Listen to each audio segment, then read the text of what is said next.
This week on Pitt Beyond the Script. Our guys are playing at a high level and have to do it week in and week out, so we got another big challenge this weekend. Just like the city is a blue-collar city, when you go across these bridges, you run in those neighborhoods, you're seeing the Pitt brand, and that's a connection that brings everybody together. And so I just want to say to the inductees, we are incredibly proud of who you all have become and the way you have represented the University of Pittsburgh. All this and more on this edition of Pitt Beyond the Script. Recognize these colors we're wearing. Understand, this is what Pittsburgh's built on. Everybody in this city understands, if you're from Pittsburgh, you know what those colors mean. Championships, football, baseball, legends, all right? Legends. Sent it in, Jerome! A diving catch for a touchdown! We are locked in, okay, together. There's gonna be ups and downs. We must play together. Focus and discipline, okay? Don't forget the discipline. Yeah, baby! What a win! Yeah, baby! Hail to Pitt! We understand what that means. That's for Pittsburgh. Valentin Noel just can't stop scoring. Let's go, bring it in. 1, 2, 3, 1, 2, 3, win!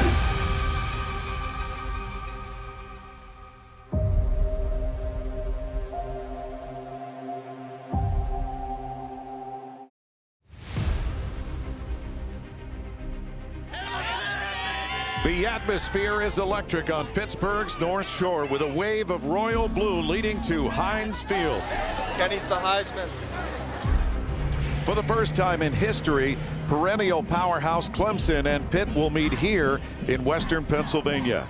The 23rd ranked Pitt Panthers are poised to take a major step forward in establishing a new level of respect in college football. Back in camp, we talked about moments like this, okay? So let's go out and have some fun today. It's gonna be about the details, okay? Details in everything we do. Techniques and fundamentals, okay? Get it done. We go out and play Pitt football the way we know how to play it. In our house, we lock the gates. Let's get it done, let's go.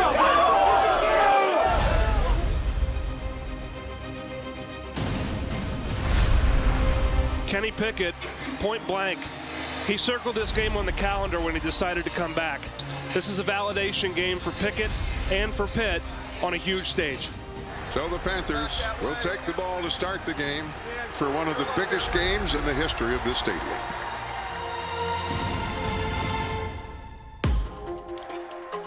First and 10, Tigers at their 47. And shot down immediately by Marquez Williams. Pass will be broken up inside the 5. First and 10. Play action fake, and they throw the ball. It's intercepted at the 5-yard line, and the Panthers play takeaway in the red zone.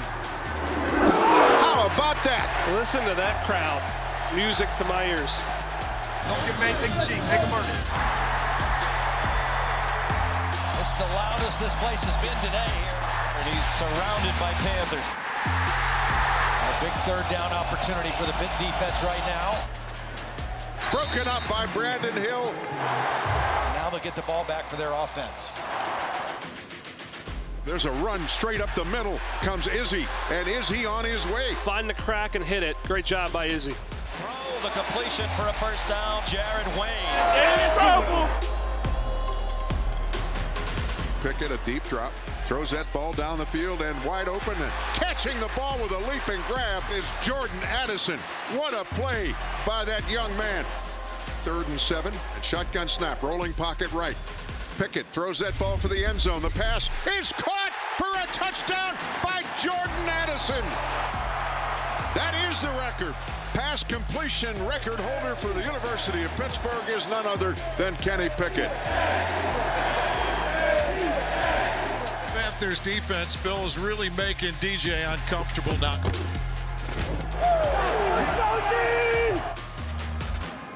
And the Panthers will force a punt and get this ball back. 2 men, right for 2 men. Panthers got 2 timeouts. They got to hurry up here. The Panthers on 4th and 5 at the 39. Pickett gets the snap. He's back. Throws it long down the field. There's a man open. Touchdown, Panthers! Case Searmack on the dead run. 39 yards on 4th down. And the Panthers will head to the tunnel with a lead at halftime, 14-7. Chase said you can see the eyes of the tight end. Let's make sure we're good there. Communicate it. Stay together, stay poised. Gonna need everybody in this thing. Bunker down, all right? The outside zone, stretch and puncture. Do everything you can to honor the other guy and play with great technique. You guys got me? We got 30 minutes to go. Continue to do the details the right way, okay? Take care of the little things and the big things will take care of itself. The Panthers, with a 14-7 lead, have to get the defense ready to roll. And Uyangalele is going to run after a fake. The ball is out, and the Panthers dive for it. But give credit to Ajo, bullet dodged by the Tigers. He gets the snap, rolls the pocket right, shovel pass. It's intercepted on his way. That is Savassier Dennis. He's gone with an intercepted shovel pass. They didn't get the one fumble, but they'll take the pick six. I was due. Pickett throws, caught. Good run after the catch. Melky Stovall. 2nd and 26. Israel Abanikanda gets them back into field goal range again. Snap is down. Kick by Scarton is on its way. That kick is up. That kick is through the uprights. That's a big kick by Scarton. We go to the 4th, and the Panthers have the lead. So Hammond gets his first carry of the day, and it's a good one. And this is the time of the game in the 4th quarter with the lead where you really want to lean on that run. Now takes off running, needs the 35, dives for it. First down. Kenny Pickett has been outstanding, but this Pitt offensive line has played a great football game. Design run for Kenny Pickett, lunging again. Looks like he got it. That's just a big-time play by a big-time player. Here's the victory formation, takes the knee immediately, and you hear the chant, "Let's go Pitt." A great moment in blue and gold history. Really gonna enjoy this one. I'm gonna go have a cold one and then we'll get ready for Miami.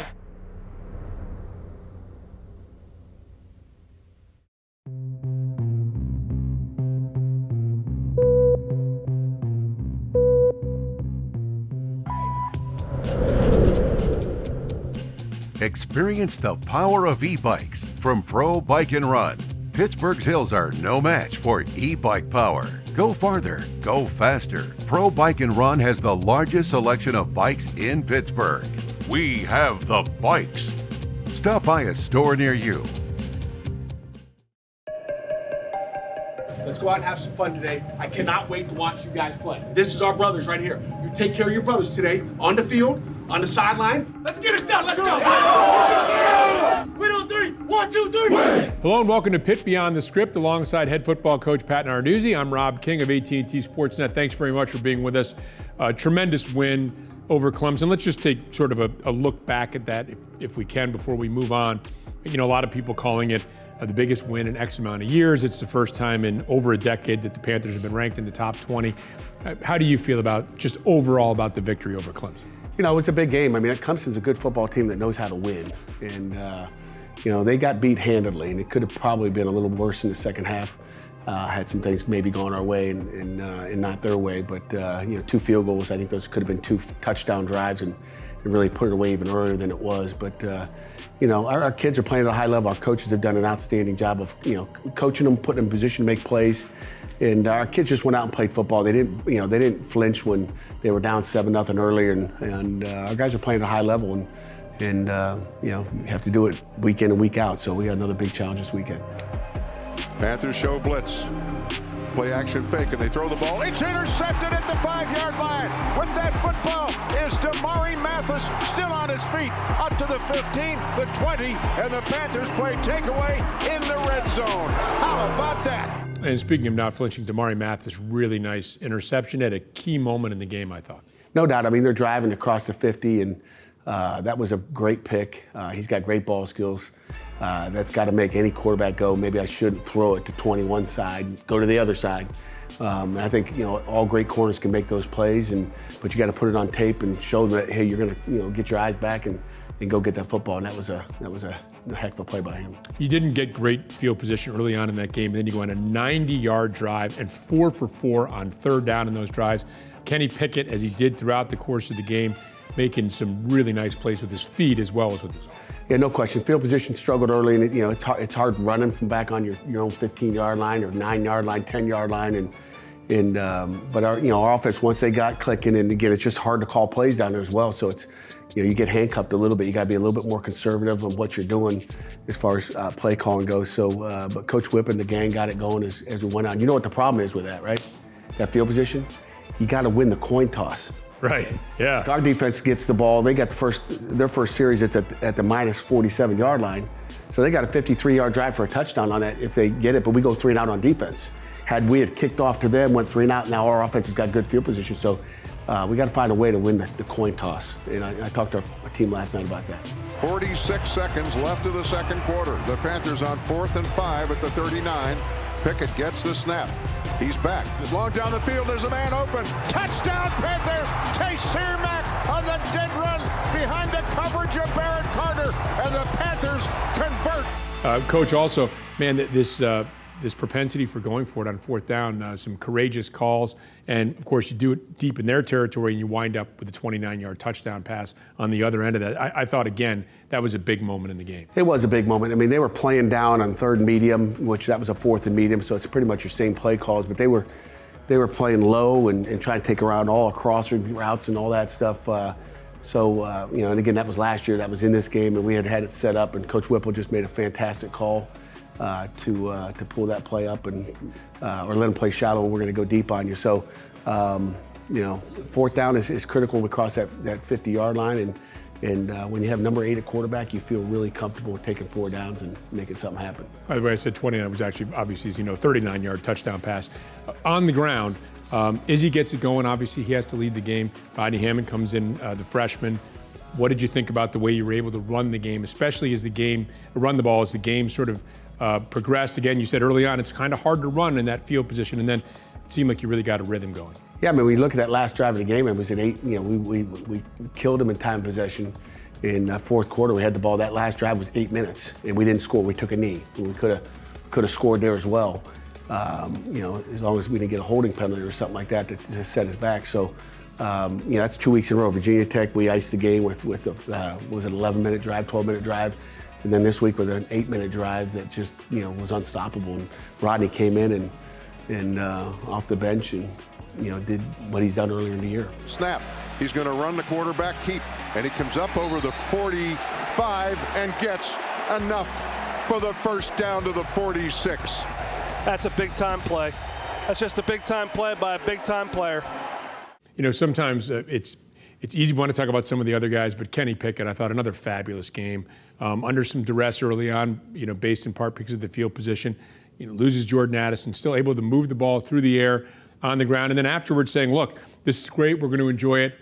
Now let's get ready for Miami. I would think on the field and in the locker room, that's kind of what you want out of your quarterback. It is, and again, he's our leader, without a doubt, and it's nice when you got a guy leading down in that locker room every day when you're not there as a coach, whether it's a position coach or a head coach or coordinator. So Kenny Pickett's our guy, and he gets everybody, to figure it out real soon. And again, we've learned from earlier in the season, maybe feeling really good and pat me on the back, and did a nice job, Rob, that it doesn't matter.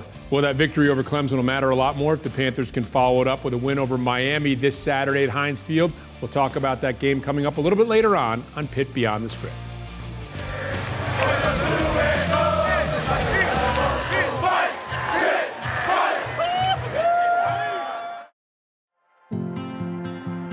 I guess without further ado, we're gonna introduce Cal's Kids, where we're gonna raise $94,000 for Children's Hospital of Pittsburgh. And to cap it off, after the last game of the season, I'll shave my head as well, just to show our full support. So I think, the idea for Cal's Kids and to raise $94,000 for Children's Hospital of Pittsburgh, I mean, initially it was just something that one of my roommates back in Sutherland Hall, Owen Drexel, had actually mentioned, but at that point it was more just like him joking with me, like, oh Cal, how much money do we need to cut your hair? I really saw an opportunity where we could kind of use my hair to raise money for a great cause and raise awareness for pediatric cancer as well. And then, no matter how much we raise, which, I'm confident in Panther Nation that we'll get the $94,000, but no matter what, it's going to be a success just because we have a chance to interact with kids like Nora who, are just so strong, and the things that they go through and the battles they battle are just inspirational to all of us. What's up, Panther Nation? It's Cal Adamitis, team captain and long snapper. I'm sitting here in our team barbershop at our facility, a place that I haven't seen much of in my 5 years. But the reason we're here is for Cal's kids. So donate in the link below and hail to Pitt.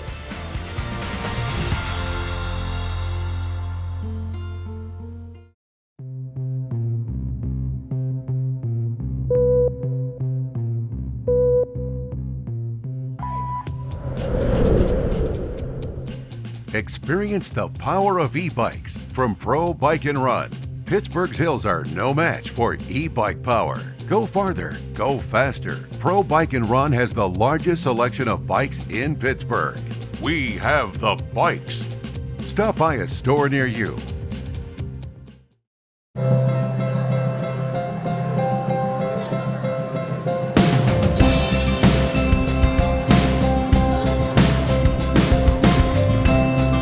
Awesome to welcome everybody to the third Hall of Fame. We put 1 year pause and we are now back in action and excited.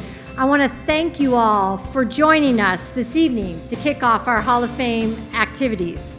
Tonight, of the more than 50,000 student athletes and coaches who have played or coached at Pitt, we get to honor 11. So many of you have witnessed these 11 individuals compete or coach in some of the most incredible moments in Pitt history. And we are thankful you are all here tonight to recall these moments. And so I just want to say to the inductees, we are incredibly proud of who you all have become and the way you have represented the University of Pittsburgh. So congratulations to each one of you. We're honored to have you in this year's Hall of Fame class. Hail to Pitt. We're just thankful that we get to share this moment with you guys. My dad probably wouldn't have showed up to this just because he's a hardhead, knucklehead, but he would have appreciated the honor. My family, we appreciate it. The thing I love about being back in Pittsburgh is I get to hear his stories and I get to see what legacy he left. Jennifer, this is a gender-free question. How does it feel to be one of the greatest all-around Pitt basketball players? I'm feeling pretty good about that, Mr. Hilgos. I'm good with it. I want to thank Heather, and I want to thank Chancellor Gallagher and all the guys in this room that have given a lot of money to help Pitt. But as a coach, you don't win games, players do. And all those guys in this room, they won the games. We didn't just beat UConn my senior year, we destroyed them.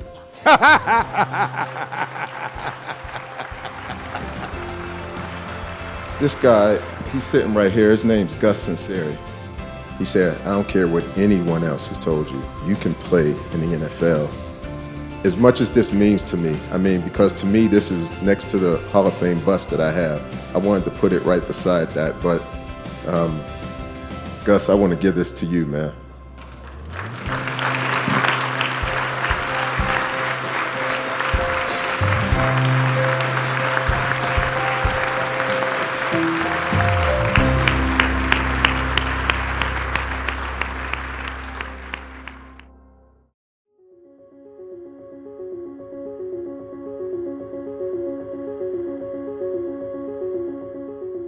Hey, good morning, Panthers. We've got a general run today, so get in good work. Today, when we're running through the city, as you cross those bridges, really think about the people, the design, the implementation, the execution it took to build those bridges. It's blood, sweat, tears.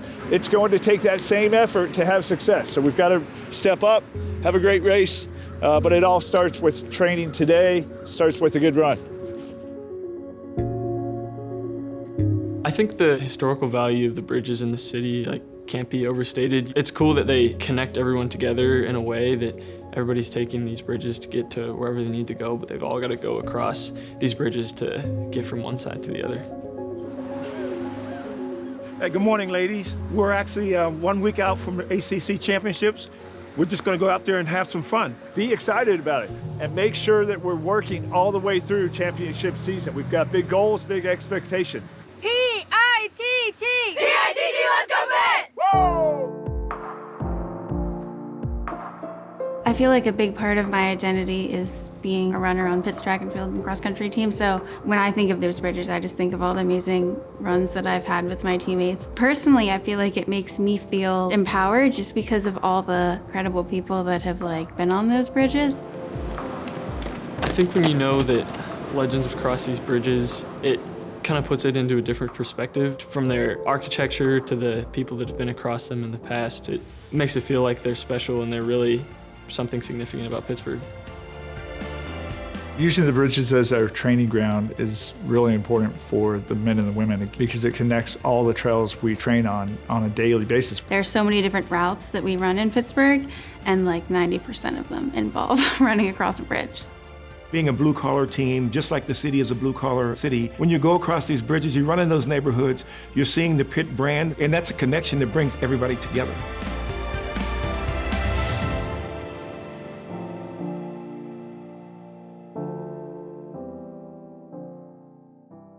Second down and 8. Clemson stays in the gun, double slot to DJ's right. Well, the play call, it was a blitz. So I was supposed to be in that position no matter what, in that area. But yeah, I went through the line, didn't get touched actually, and I thought something was up. It looked a little weird. He gets the snap, rolls the pocket right, shovel pass. It's intercepted on his way. That is Savassier Dennis. He's gone with an intercepted shovel pass. I thought it was a pass, so I was looking for the sack, but then he actually passed it right to me. And when he passed it to me, I was a little bit surprised, like, oh, what is this? And then I caught the ball, and my first thing was, don't get touched and don't fall. So I gave him a little stiff arm and just took it to the house. I used to play offense, so it's something I did quite frequently. Savassier Dennis is one of the smartest football players on this team. He read that play from the beginning. The junior from Syracuse took it to the house, and this place is aflame. Yeah, it felt amazing, and not only just to score, but to share that moment with my mother, give her the ball, and it was just an amazing feeling. I always tell my mom, if I ever get a chance to, give you something, I want you to be right there and ready for the moment. She was only 3 rows ahead of where I gave her the ball, and I pointed to her, I said, come here, and I just went and gave her the ball.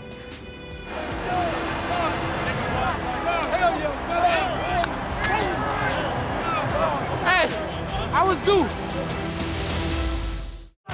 Let's go,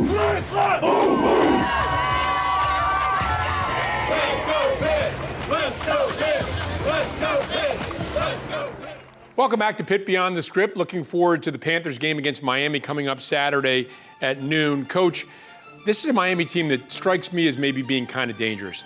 They were under a lot of criticism, injuries, underperformance. All they do is beat NC State 31-30.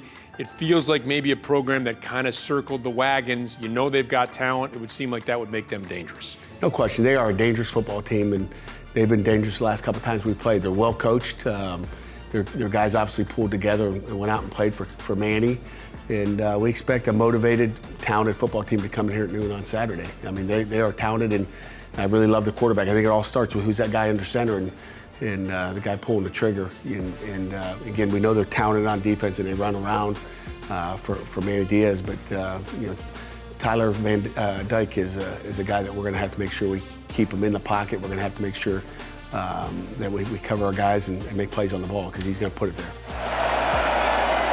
Van Dyke, wide open Knighton. Made a man miss.